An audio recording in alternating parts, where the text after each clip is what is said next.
Assalamualaikum warahmatullahi wabarakatuh. Saya Ada Putri Amelia. Di sini saya akan membahas tentang hukum memakai behel.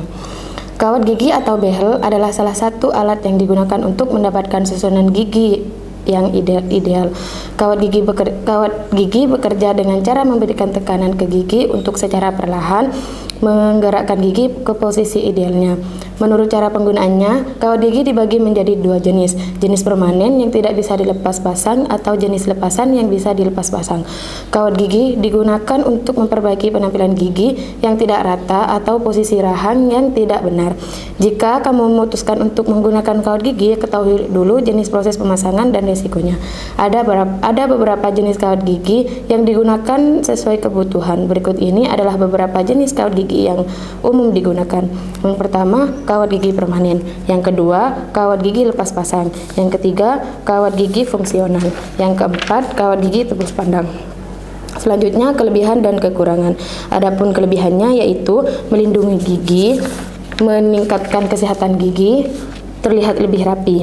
Dan yang selanjutnya kekurangan.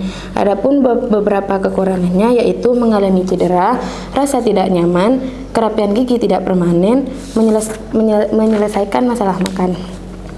Selanjutnya, hukum penggunaan kawat gigi atau behel. Memakai kawat gigi atau behel menjadi salah satu permasalahan fikih kontemporer.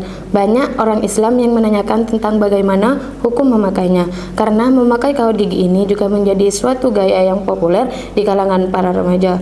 Maka tentulah hukum permasalahannya perlu dibahas supaya tidak terjadi adanya kelebihan batas dalam syariat, sehingga para umat Islam tetap untuk mengetahui hukum apa yang sesuai, maka kita bahas terlebih dahulu dari berbagai kondisi yang terjadi di sekitar kita.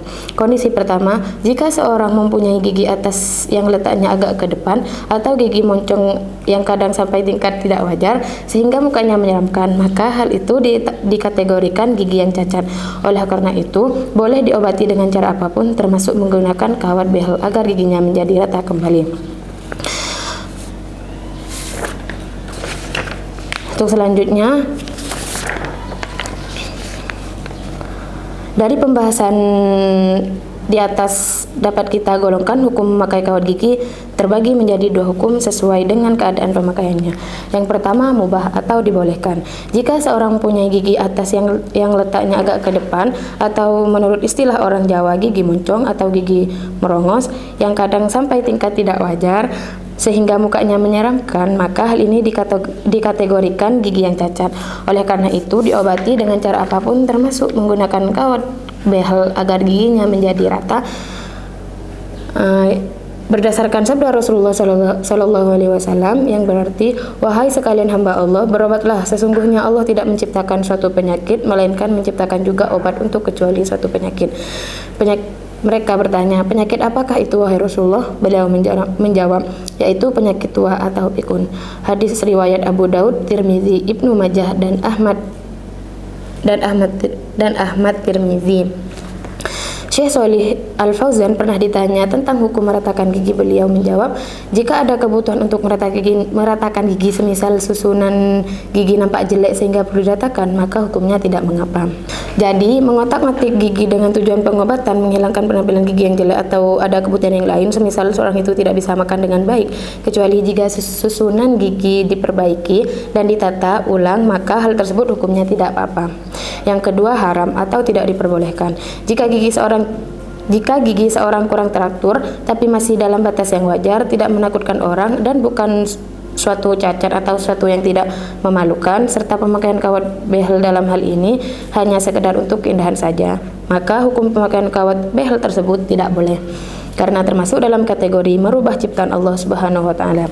Dalilnya adalah hadis Abdullah bin Mas'ud radhiyallahu anhu bahwasanya Nabi Muhammad SAW bersabda, Allah telah mengutuk orang-orang yang membuat tato dan orang-orang yang minta dibuatkan tato, orang-orang yang mencabut bulu mata dan orang-orang yang minta dicabut bulu matanya, dan orang-orang yang merenggangkan gigi demi kecantikan yang merubah ciptaan Allah.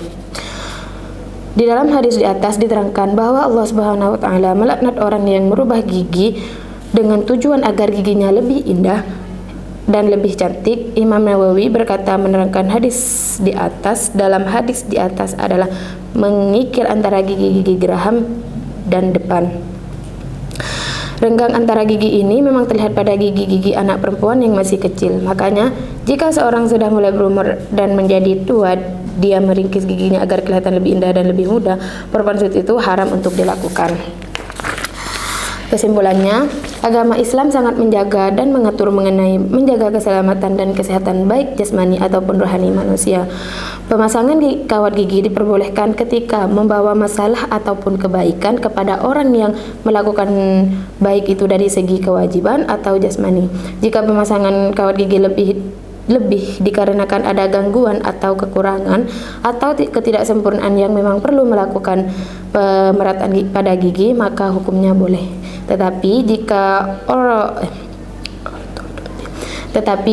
ortodonti ini seharusnya tidak perlu melakukannya, apalagi hanya untuk sekedar gaya-gayaan, pamer, maka hukumnya dilarang, bahkan cenderung kepada perbuatan dosa, karena itu termasuk ke dalam kemubaziran.